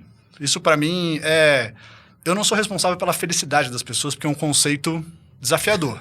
Mas eu sou responsável pela satisfação. E satisfação, para mim, é expectativa menos realidade. Então, a gente, em 30 dias, eu sentei com todo mundo. Eu fiquei 2 semanas one-on-one com todo mundo. Cara, as pessoas da empresa, cara, a gente nunca tinha dado a oportunidade de conversar com o estagiário responsável pela companhia, porque é assim que eu me considero até hoje, e aprendo muito com eles. E aí, a gente... Beleza, olhou para aquela companhia, entendi o que poderia ser baseado no meu relacionamento do Ivo e no que eu entendia do mercado. Montamos um plano para dobrar de tamanho. E quando eu olhei para as finanças desse plano, a empresa estava quebrada. Tá. Basicamente, a empresa tinha dado menos 4 milhões de EBITDA em 2019, o ano que eu cheguei. A gente montou um plano para dobrar de tamanho, e isso daria 8 milhões de EBITDA, e ela tinha que pagar 12 milhões de dívida em 2020. Então, quando eu saí de férias, em dezembro de 19, 30 dias depois, falei, cara, 2020 vai ser um ano... Sim, você vai ter que achar muito cliente. Vai ter que ser um ano engraçado, né? Porque eu vou ter que trocar a equipe, colocar os motores para funcionar e refinanciar a companhia. Refinanciar, claro. Beleza, saí de férias, cara, entrevistando gente. Enquanto eu dava a volta pelo Brasil, cara, a gente contratou e foi aquele recruiting de founder. LinkedIn, fazendo entrevistas, conseguimos colocar ou reposicionar um pedaço do time e em março veio a pandemia. Caramba. Né? E aí, a situação que a gente estava naquele momento, entre tombos, cachaças aqui, era, a gente tinha uma linha aprovada no Bradesco de capital de giro, num banco aprovada de capital de giro, e a gente tinha a debenture que a ISEC emitiu para comprar a Cibrasec vencendo. Entendi. E veio a pandemia. E aí eu sentei com esse credor da debenture, expliquei o plano e falei, cara, eu não quero dar haircut, né? Para quem não sabe, pedir uma redução da dívida, eu não quero mudar os juros. Eu vou conseguir pagar, mas eu preciso de... não era nem prazo, porque eu não pedi para extensão. Eu preciso de reperfilar a forma de pagamento. Tá. Não dá para ser esses pagamentos que vocês colocaram. Perfeito. E aí, esse credor, ele falou, Daniel, cara, obrigado por se apresentar aqui, mas eu não tenho nada a ver com isso e vou pagar para ver. Então, isso era abril de 2020. Então, assim, o mundo acabando, pelaquela incerteza do que viria a ser a pandemia. Eu já sabia que a gente ia ter o desafio de refinanciar a companhia. Veio a pandemia, a gente tendo que vender para o mercado e para os virgulovers, né? Uma perspectiva para manter aquele motor rodando durante a pandemia, e o nosso credor deu uma banana para a gente. Sim. E aí meu sócio me ligando desesperado, fala, cara, a casa dele estava dada em garantia da dívida, eu vou perder minha casa. Eu falei, cara, calma, porque a gente tem aqui 6 milhões de capital de giro no Bradesco, isso dá pra gente 4 meses de pagamento da debenture. Sim. Então, vamos tirando de um e botando do outro, e vamos ver onde a gente vai chegar. Caramba. E isso foi o meu abril, cara. Cobertor Pandemia, curto, total. o debenturista Que falando pra nervoso. gente, cara, tchau, vou pagar pra ver. A companhia naquela suspensão do que vai ser. Só que aí em maio o mercado começou a voltar. E aí, obviamente, a gente tem algumas sortes, né? Então, assim, cara, trabalhamos pra caramba, mas a gente teve algumas sortes. A gente teve 3 sortes nessa parte da estrutura de capital. Então, aquele banco que tinha aquele capital de giro topou converter numa linha de 2 anos pra gente. Então, a gente conseguiu equacionar um pedaço desse capital. A Cibrasec, que a gente tinha comprado, ela tinha um imóvel sede na Paulista, que eu fiz uma engenharia que estava vazio o imóvel, porque a gente trouxe todo mundo para a sede da ISEC, mas eu decidi oferecer o imóvel um pouco mais barato, garantindo uma renda por 12 meses para o comprador. Então é como se tivesse alugado. Sim. Só que o delta é que o que eu ofereci para ele de renda era mais barato que os juros que eu pagava. Perfeito. E só valia por 12 meses. Então conseguimos vender. Nossa, isso é muito conta de economia, tá? E depois eu Sacada consegui boa. fazer É uma muito bom. engenharia que essa galera achou sensacional. A gente tinha um que a gente chama de non-performing loans, né? Uns créditos podres no balanço da Cibrasec, que eu consegui montar uma nova operação, 36 meses bullet, assim, cara, um caixa absurdo. E consegui vender para investidores pessoas físicas. E aí, cara, a gente em julho terminou o mês com 7 milhões em caixa e a dívida equacionada. Limpou o balanço. Eu vou ligar pro Daniel quando eu tiver Então, precisando assim, pagar cara, alguma foi coisa. muito legal. Então, e quem tá ouvindo isso e vai um dia vai tomar crédito através de vocês, cara, Daniel, passa aqui também, que me ajuda a trocar ideia, Cara, porque assim, foi além muito legal. eu quero usar Vigma, eu quero bater um papo com o Daniel, também pra ele me ajudar com outras coisas. Eu vou usar VIP pra pagar um pessoal. Não, mas é porque é isso mesmo, você Maravilhoso. conhece muito bem o problema, o desafio de quem tá Maravilhoso. tomando Cara, crédito. foi muito Maravilhoso. legal. Caramba, que boa história. E aí, então assim, em julho de 2020, a gente passou por essa etapa da Eu tô querendo achar a sorte. Onde é que tá a sorte? financeira. Isso não é Sorte, sorte, cara. não. Isso é talento. A gente conseguiu construir um time que acreditasse no que a gente estava fazendo. Boa. E a gente teve um ano muito legal. Né? Assim, acho que a companhia dobrou de tamanho em 2020. Superamos a pandemia, superamos o modelo híbrido. Cara, foi muito legal. Reformamos o escritório. Isso trouxe toda uma nova vivência. Vocês estão aqui em São Paulo? Estamos aqui na Tabapuã, aqui Tá. quase na Faria Lima, mas não é a Faria Lima. Esse é o propósito. Boa, Esse é o propósito, boa. né? E aí abrimos 2021 já pensando num Series A. Né? Então eu fui provocado por alguns fundos de VC em dezembro de 20. Poxa, tá faltando tese legal, vocês estão mirando um mercado grande. Ainda tem esse desafio de justificar a digitalização no banco de investimento, mas eu acho que vocês têm uma boa tese, um bom track record, vale a pena. E aí, em janeiro, quando a gente voltou para 2021, eu já estava com isso na cabeça de, cara, então beleza, então vamos fazer uma captação de 40 milhões, onde eu quito 1/3 da dívida, libero a casa do meu sócio, que não faz sentido para o tamanho da Deixa ele empresa. respirar. Exatamente, está com isso relacionado e a gente fica com 28 milhões de reais para, de fato, desenvolver algumas coisas que a gente acha que faz sentido. Então, o primeiro semestre de 2021 foi muito a minha agenda em cima de 2 temas, a mudança da marca para Virgo, porque toda aquela carga de ISEC e Cibrasec precisavam, de fato, ser representadas no futuro da companhia.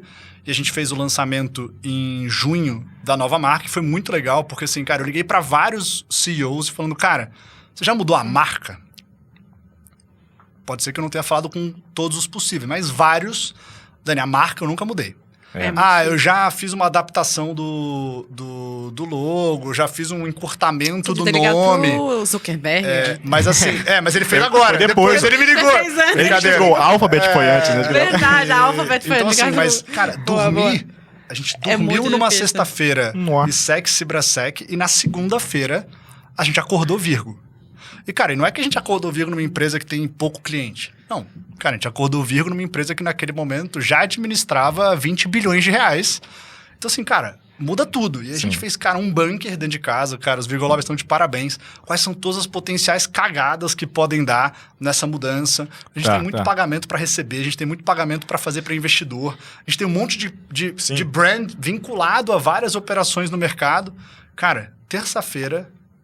o mercado já estava chamando a gente de Virgo. Então, assim, a Colou. gente acertou na marca, a gente acertou no posicionamento, a gente acertou no processo. Então, esse foi um grande chapter. E no mesmo final de semana, a gente assinou o Series A, liderado pela XP e, obviamente, tem todo aquele processo de diligência que se arrastou um pouco. A gente liquidou no dia 31 de agosto, literalmente, do ano passado. Então, assim, cara, a primeira fase de 2020 foi de construção desse Mas negócio é muito rápido com o turnaround isso tudo. financeiro. E 2021 foi um ano onde a gente conseguiu, cara, de fato posicionar, continuar o crescimento da companhia, fazer o Series A. E aí, no final do ano, eu comecei a olhar para algumas avenidas de crescimento que a gente pode ter e falei, cara, eu não sei se a gente vai ter o capacity ou estar no momento de fazer um Series B, mas a gente tem elementos que justificariam esse processo. E aí a gente começou a se preparar para isso. Porque diferente do Series A, que eu nunca fiz um pitch deck, então assim, para os empreendedores que estão me ouvindo, não é tão fácil assim, mas, cara, a gente não fez um pitch deck. A gente não teve um advisor, a gente foi no propósito e, cara, tenho que agradecer muito a XP porque comprou essa tese no final, no preço e na forma que a gente gostaria. Para o Series B, a gente entendeu que a gente precisava se preparar um pouco mais. Então, a gente está agora, janeiro, fevereiro, arrumando Já os tem números, valores, a que vocês casa. imaginam a faixa aí? A gente está falando Pra quem está nos ouvindo e tem um dinheiro entre sobrando 40 e 50 milhões de dólares. Tá. Então já é um Investidor. bastante qualificado que a gente pode acessar. Tá olhando fora e aqui, provavelmente. Estamos olhando fora e aqui. E qual que é a ideia, cara? Produto, tecnologia, produto / pessoas, tecnologia e aquisições. Porque para mim está muito claro que a nave mãe da Virgo é uma impulsionadora de negócios. Sim. A gente fez 4 investimentos no nosso Corporate Ventures e estamos conseguindo gerar valor. E eu falei, cara, mas dá para ser mais ousado. Dá para comprar plataformas inteiras e aproveitar o que a gente tem de bom hoje, né? Os grandes números. Cara, a gente hoje tem um fluxo financeiro na casa de 10 bi por ano que passa pela Virgo. Sim. A gente tem 90 mil investidores pessoas físicas, 2.600 investidores institucionais que já compraram um produto nosso. A gente tem 20% de recorrência. Então, cara, com pouca ativação, o recall da Virgo já é relevante. Do outro lado, a gente analisou ano passado 633 oportunidades de captação. Cara, quanto mais produto eu conseguir entregar para esse cara, eu posso fazer um upsell gigante para esse cliente. A gente tem 315 operações ativas e tem muita infraestrutura de mercado que a gente poderia potencializar. Né, que a gente já usa hoje e faria sentido estar aqui dentro. É inadimplência que usa aqui? Como é que é? Quando você tem muito desafio desse pagamento, desse retorno, ainda está pouco Acho tempo? que isso é super legal, assim. A gente tem uma carteira grande, né? E a gente tem um histórico razoável. Pode me corrigir, tá? Pode, assim. Eu acho não que sei assim, qual que é a palavra. o conceito efetivo, você tem impontualidade e inadimplência. Tá. Né? Impontualidade é quando o cara não paga na data que ele deveria. Inadimplência é quando você deixa de receber depois da execução das garantias. Né? De uma carteira de 45 bi, eu diria que inadimplência, mas que ainda não terminou a execução, não passa de 200 milhões de reais. Então, assim, é uma carteira que tem um bom perfil de comportamento. Obviamente que ela tem diferentes perfis de clientes, a gente tem que fazer um pouco um narrow down e uma fragmentação dessa estatística. Mas a verdade é que se feito bem feito, e aí ficou meio redundante, mas se feito com consciência, o crédito privado ele tem uma alta taxa de repagamento. Sim. Pode ser que ele não esteja o retorno que você esperava, mas perder o dinheiro que você botou é difícil. Porque você tem muita garantia, você tem como repactuar, você tem como negociar, você tem como esticar. Então, quando você olha os fundos de crédito, quando tem perda, é porque houve algum risco não precificado, algum conflito de interesse, e a gente já teve várias histórias dessa no mercado. Sim. Mas quem faz isso de forma consistente e coerente tem pouca chance de perder dinheiro. Pode ser que não tenha o retorno que você esperava, porque demorou mais para voltar, porque você teve que abrir mão de juros, acontece. Mas perda, quando a gente fala de mercado de capitais, ainda é bastante baixo. Se pegar a história do mercado, ainda é bastante baixo. Você tá vendo que eu sou extremamente tendenciosa nas minhas perguntas. Você quer investir, a verdade é essa. Você quer falar além uma disso, dica aí? Ainda vocês, na sabe? próxima Que eu tenho me avisa. Nosso Hydra Family Office, mas não é isso. Eu queria muito... Eu sempre olho no olhar do empreendedor, não adianta. É a base que eu relaciono, as pessoas que eu converso. E aí, eu sei que a gente tá com tempo, mas eu queria fazer uma pergunta. Eu queria entender por que formar empreendedores. Cara, que é isso? Porque é uma coisa que também me motiva, me interessa. Assim. Legal. Eu acho que tem duas formas de você olhar para isso, né? Tem o cara que aprende dentro de casa, o intraempreendedor, e eu fui formado dentro de um CNPJ. Eu não nasci founder, eu não nasci querendo empreender, eu nasci querendo trabalhar. É diferente. Ou né? quase igual, mas... E eu vi quanto que uma empresa pode dar oportunidade de desenvolvimento individual Sim. enquanto Sim. você serve ao propósito da empresa. Então, na Virgo, e eu acho que isso, as pessoas têm dificuldade de enxergar quando estão vivendo isso, mas quem olha de fora consegue enxergar. Cara, a gente não faz distinção se você é estagiário, se você é trainee, se você é um C-level da companhia. Você vai assumir responsabilidade, você vai liderar processos, você pode liderar projetos, você vai estar aprendendo na prática, porque a gente é muito transparente, a gente debate os problemas ao vivo, a gente discute, a gente adoraria estar mais próximo se não fosse uma pandemia. Então isso ajuda a formar, né? A capacitar pessoas. E como a gente tem um ciclo muito grande de atividade, né? Cara, isso forma as pessoas na prática, né? Eu lembro que o Itaú soltou uma propaganda, Itaú BBA, sei lá, em setembro do ano passado, que o Itaú tinha feito 270, 280 transações. Tá. O Itaú BBA. A Virgo ano passado fez 200. Nossa. Então, assim, cara, o cara que tá na Virgo, ele tá vivenciando uma experiência robusta de aprendizado. E a gente dá o espaço para ele errar, né? Dá o espaço para ele ter esse protagonismo. Então, você forma essas pessoas. E a Virgo tá se formando. Então, cara, a gente discute ILP com a galera, a gente montou o ILP enquanto as pessoas estavam lá, a gente fez toda a renegociação de carreira, de remuneração e responsabilidade, porque eu não gosto de cargos e salários, né? É remuneração e responsabilidade. Cara, Boa. A gente muda o organograma, a gente reestrutura a companhia, então as pessoas estão vivendo isso. Eu vi isso do ano seguinte, você falou também, que é muito legal, né? O cara vê o ano na frente, cara, o ano vai ser assim, vamos pra frente. O que a gente vai fazer. Então, assim, acho que isso é a forma como a gente forma empreendedores. E nós não somos uma companhia que olha para as pessoas pensando que eu vou fazer isso para elas ficarem 5 anos com a gente. Cara, eu falo isso. Eu fiquei em São Francisco um tempo também. E aí, cara, lá eu aprendi, cara, você forma as pessoas... Você monta uma empresa para que as pessoas queiram ficar e você investe nelas. Se elas não ficarem, pelo menos você formou alguém melhor para o ecossistema que você habita. E a gente acredita muito nisso. Então, assim, a gente patrocina muito estudo, muito education e não tem nenhum tipo de attach. Então, cara, faz e não tem contrato, fica 2 anos, porque a gente quer formar as pessoas. Então, esse é um lado, né?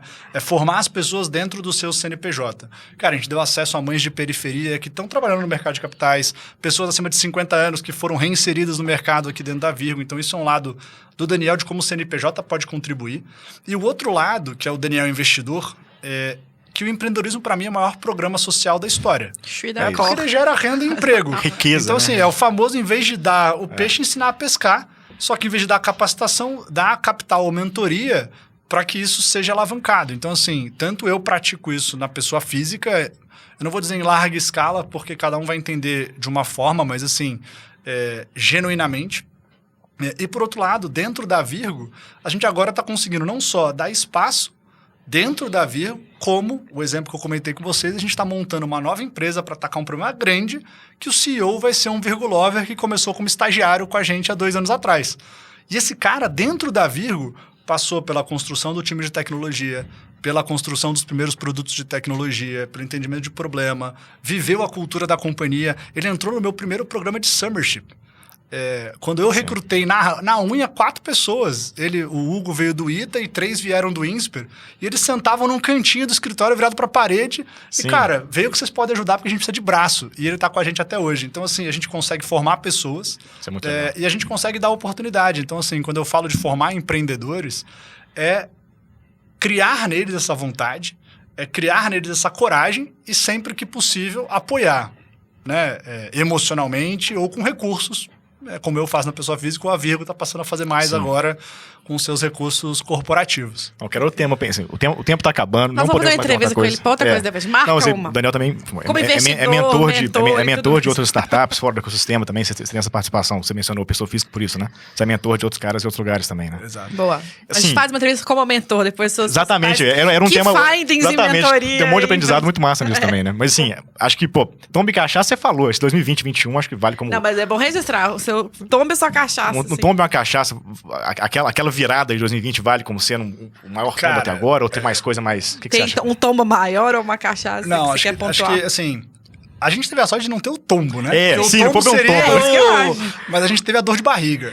E eu acho Isso. que 2020, a principal dor de barriga, além da pandemia, foi a estrutura de capital da companhia. Sim. Porque a gente chegou num momento muito sensível, assim...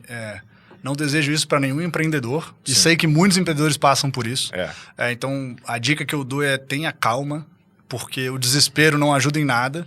Seja um otimista conservador. Porque assim, cara, se você se tornar o pessimista, Boa. você cria esse viés pessimista na sua companhia. Sim. Então assim, pô, fica o convite, se vocês quiserem entrevistar os Virgulovers. Cara, ninguém passou por essa angústia, porque da porta para dentro, cara, as pessoas precisam trabalhar. Então você tem que ser, como empreendedor, um otimista conservador. Você vai sofrer, mas se você também entregar esse sofrimento para o time sem um caminho, você só cria difícil, uma espiral negativa. Então esse foi um momento muito difícil e foi um momento onde, cara, a calma e a sorte e o trabalho foram super importantes. E aí a gente terminou o ano muito bem, capitalizado, ainda sem o Series A, mas respirando um novo princípio. 2021, eu acho que sim, tem sim tombos, mas para falar das realizações foi o Series A. Cara, é uma realização incrível quando você atrai uma empresa como a XP para o seu cap table, apoiando o seu projeto, quando você senta para conversar com todos os empreendedores do lado de lá, e eles conseguem entender o que você está falando. E para o time deve ser uma delícia. Pro time, cara, a gente fez um processo de celebração que trouxe o time para dentro, para contribuir com esse processo. Foi muito legal, foi muito transparente. O Guilherme Benchimol participou da live de divulgação. Que demais. A galera, cara, ficou muito feliz pelo que ele representa pro mercado e pros empreendedores. Então foi muito bacana, tenho que agradecer muito a ele, a todo o time da XP que participou disso com a gente. Mas a gente também teve tombos, né? Então assim, quando eu olho para 2021, eu gostaria que a gente tivesse criado mais impacto em tecnologia. Eu queria que a gente tivesse errado menos. Eu queria que a gente tivesse subido o NPS dos nossos stakeholders mais do que a gente subiu. Porque isso é da porta para dentro. Mas eu não posso colocar a culpa disso no time. Foi um crescimento muito rápido. É muito processo ao mesmo tempo. Então a gente tem que saber, ter humildade de saber as coisas que a gente ainda precisa melhorar. Então, ano passado, acho que os tombos foram não ter atingido algumas coisas que eu gostaria em termos de tecnologia e de nível de serviço. Por outro lado, a gente fez um Series B, um Series A e dobrou a companhia de tamanho de novo. Então, assim, calma, você volta, vai ter mais cachaça, mais tombo. Esse dilema do empreendedor é muito doido, porque assim, cara, de vez em quando o time chegou a falar, pô, você tá pronto, então vamos parar de fazer negócio novo para arrumar uma casa? Tá. Cara, essa decisão eu não consegui tomar ainda, sabe? Talvez ela seja necessária em algum momento, mas eu não sinto que o freio de arrumação nesse nível chegou agora, com 2 anos de companhia. Eu acho que dá para puxar um depois pouco da fusão mais e da ainda. mudança de capital que você fez com tudo andando, quer dizer, você dá pra fazer muita coisa com o avião andando. Só que o cliente ele não tem a simpatia, né? É muito engraçado. Você conversa com investidor de VC, você conversa com gente de mercado que não é o cara que está sofrendo com o nosso mau serviço, e os caras acham incrível, eles têm essa reação. Sim, Por outro lado, o cara que está sofrendo com a gente, pô, a vontade que ele tem é me bater quando eu ando na rua, né? Porque falou, pô, você não conseguiu melhorar isso ainda. Eu falo, cara, eu sei, mas é que esse outro lado, ele não se importa com isso. Então, esse dilema de interesses é muito legal, é muito engraçado. E aí as escolhas você vai saber no final, né? Que é onde você acertou, onde você errou. Perfeito. Cara, pra fechar, agora sim, acho que a gente sempre fecha a conversa com uma dica de livro, leitura, ou não sei, filme, série, podcast, alguma coisa que... Game, verdade, tem videogame quadrinhos, também. Pedro Quadrinhos. Alguma coisa, pô, que você acha legal da turma que tá ouvindo a gente, que se interessa pelo assunto, achou legal a conversa, pra aprender mais, alguma coisa que talvez te ajudou a passar por esse sofrimento que você falou, pô, esses desafios pode ser coisa técnica, mas pessoais, você pode relaxar. Meu aplicativo de meditação, sei meditação. lá. Coisas legais. Você falou já do... calma. Anticarreira. Não, cara, eu acho que assim, conforme a sua vida vai ficando mais atribulada, você vai preferindo conteúdos um pouco mais mastigados, né? Mas tudo bem, eu acho que assim, eu sempre achei inspiração em diferentes fontes de informação. Boa. Então assim, às vezes a gente fica focado demais num livro, mas cara, tem um exemplo numa coisa nada a ver que você vê, cara, numa série que nem tem a ver com o empreendedorismo, você fala, cara, mas a forma como esse cara lidou com esse... Que é o conceito de pesquisa de tendência, viu, Daniel? Você olhar em tudo. Pô, isso aqui é interessante, etc. Legal. Então assim, o que eu falo assim, eu aprendo muito com os outros, porque o problema só muda de CNPJ, cara. A partir do momento que eu tive acesso a muitos investimentos e mentorei algumas diversas empresas, você vê que o struggle é muito parecido. E aí, a diferença que você agrega é se você já passou por isso, você já viu alguém passar por isso e você consegue trazer essa calma e esse playbook para quem tá passando por isso agora. Total. Então, a vida nada mais é do que um acúmulo de experiências e referências. Então, cara, eu escuto muito podcast de outros empreendedores. Isso é uma forma de você aprender com as histórias dos outros e, cara, o Hydra tá aqui para trazer isso. Fiquem atentos. Como eu comentei, tem investida minha, tem mentorado meu que já participaram aqui e deve ter sido sempre conteúdo super interessante. Tem literatura, sim, mas aí eu acho que a gente vai muito pro cara... coisas básicas que todo mundo fala. Cara, The Hard Things About the Hard Things, cara, me ajudou muito. Muita gente fala desse livro, né? No momento onde você tá precisando tomar decisões mais duras. Não li ainda. E o quanto que tomar a decisão é melhor do que não tomar a decisão.